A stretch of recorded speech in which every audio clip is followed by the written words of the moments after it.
Europe 1. Le journal de 7h sur Europe 1, Christophe Lamar. Bonjour Christophe. Bonjour Dimitri, bonjour à tous. 24 heures de plus, la trêve entre le Hamas et Israël prolongée jusqu'à demain matin. Nous prenons tout de suite la direction de Tel Aviv. Vous nous attend l'envoyé spécial d'Europe 1. Bonjour Wilfried de Villers.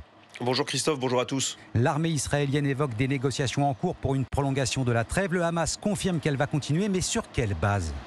Eh bien, ces bases, elles restent les mêmes, des échanges d'otages contre une prolongation de la trêve et des prisonniers palestiniens détenus en Israël. Vous l'avez dit, une trêve prolongée donc de 24 heures. Israël a de son côté confirmé avoir bien reçu une nouvelle liste d'otages qui doit être libérée aujourd'hui.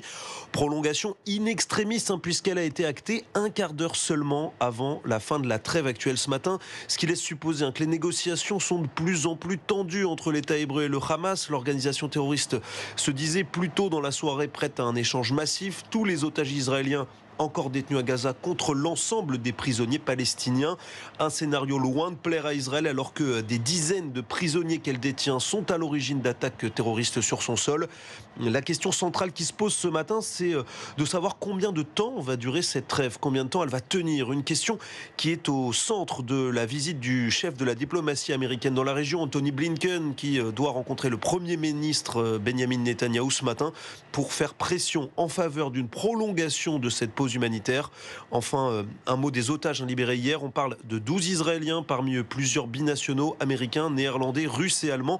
Aucun Français. De nouvelles libérations qui portent à 102 le nombre d'otages relâchés par le Hamas depuis le début de la trêve. Wilfried de Villers, envoyé spécial d'Europe 1 en direct de Tel Aviv. Et on évoquait avec vous cette trêve plutôt fragile. On apprend à l'instant qu'une attaque à l'arme à feu à Jérusalem-Est a fait 6 blessés, dont certains grièvement. Pas plus d'informations pour l'instant. Puis Israël qui dit vérifier les affirmations du Hamas sur la mort d'un bébé de 10 mois de son frère et de sa mère, otages depuis le 7 octobre.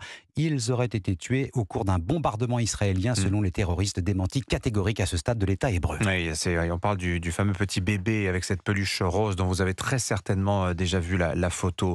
Un homme a beaucoup fait de son vivant pour tenter de contenir la guerre entre Israël et ses voisins arabes. On a appris la mort d'un grand de la diplomatie américaine et mondiale. Henry Kissinger s'est éteint cette nuit à l'âge de 100 ans.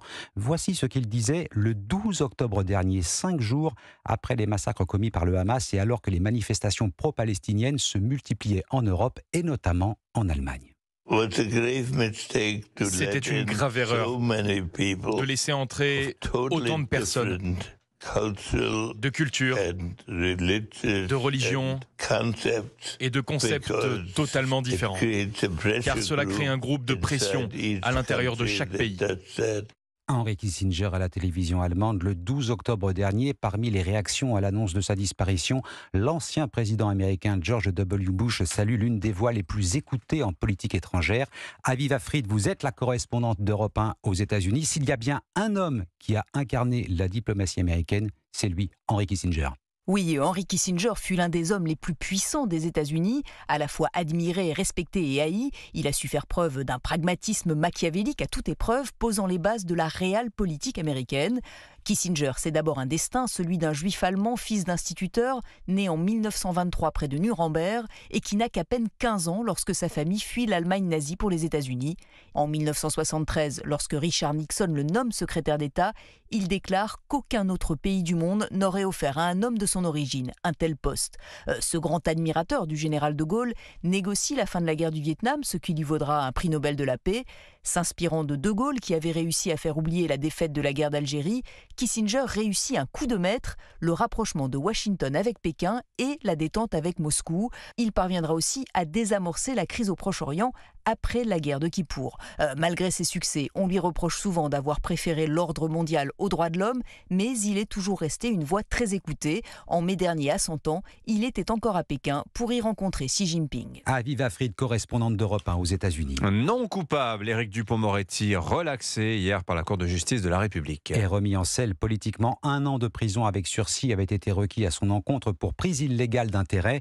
Le garde des Sceaux va désormais reprendre son travail au ministère de la Justice. Il l'a dit hier soir à la télévision, après avoir été reçu à l'Élysée par Emmanuel Macron. Jacques Serret, cette relaxe est un immense soulagement pour le ministre. Oui, Éric Dupond-Moretti savoure. Relaxé, le garde des Sceaux se retrouve lavé des accusations portées contre lui. Moi, je veux tourner la page. même si c'était quelque chose de douloureux. Et je veux reprendre le cours ordinaire de mon travail. C'est la raison d'ailleurs pour laquelle je suis resté, après la décision, au Palais de l'Élysée pour rencontrer le président de la République. Tourner la page jusqu'à travailler de nouveau avec les mêmes qui l'ont placé sur le banc des accusés. J'ai été nommé en juillet 2020. On a beaucoup travaillé. Ça s'est fait aussi en concertation avec mes interlocuteurs officiels, au rang desquels le procureur général, le premier président, les conférences de chefs de cour, de chefs de juridiction, et même, voyez-vous, les syndicats qui ont déposé plainte contre moi. Je n'ai jamais été en guerre avec qui que ce soit. Reste que cette relaxe a un goût amer pour l'accusation.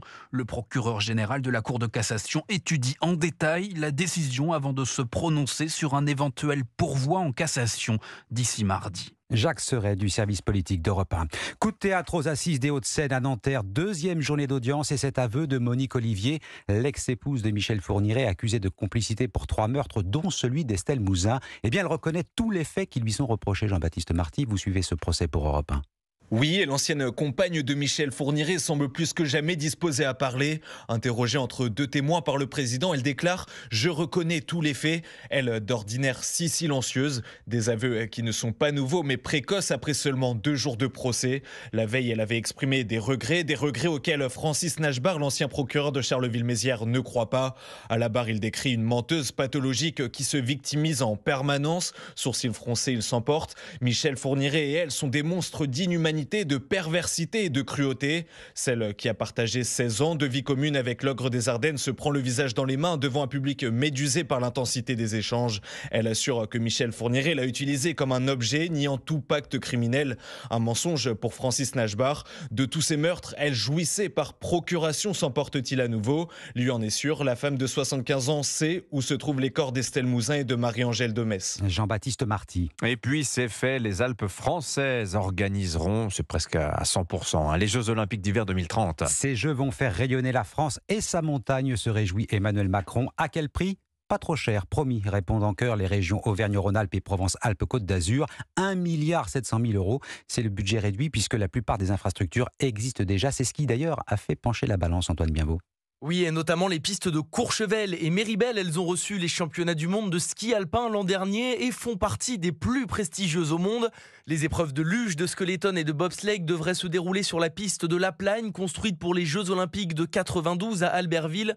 Un équipement très coûteux et donc déjà disponible qui a fait pencher la balance en faveur de la France, selon Perrine Pellen, championne du monde de slalom en 1985. Ce sont des infrastructures qui ont existé pour 92. Par exemple, la piste de bob, c'est celle qui a été utilisée pour les Jeux Olympiques d'Albertville et qui ont accueilli régulièrement des compétitions et qui fait que ce sont des équipements qui sont totalement aux normes, qui placent la France dans les meilleures conditions pour être choisie pour accueillir ces Jeux Olympiques. Seul équipement encore manquant, la patinoire qui permettra d'accueillir le patinage, le curling et le hockey. Elle devrait voir le jour à Nice dans les prochaines années. Le reste des épreuves seront réparties sur toutes les Alpes avec notamment du biathlon au Grand Bornand et du ski et snowboard acrobatique sur les pistes de Serre-Chevalier. Antoine Bienvaux, et voilà, Dimitri, vous avez retenu la promesse, 1,7 milliard de budget pour les Jeux d'hiver 2030. Oui, on nous fait le coup à chaque fois, j'ai envie de vous répondre. Merci beaucoup Christophe Lamar, c'était votre journal.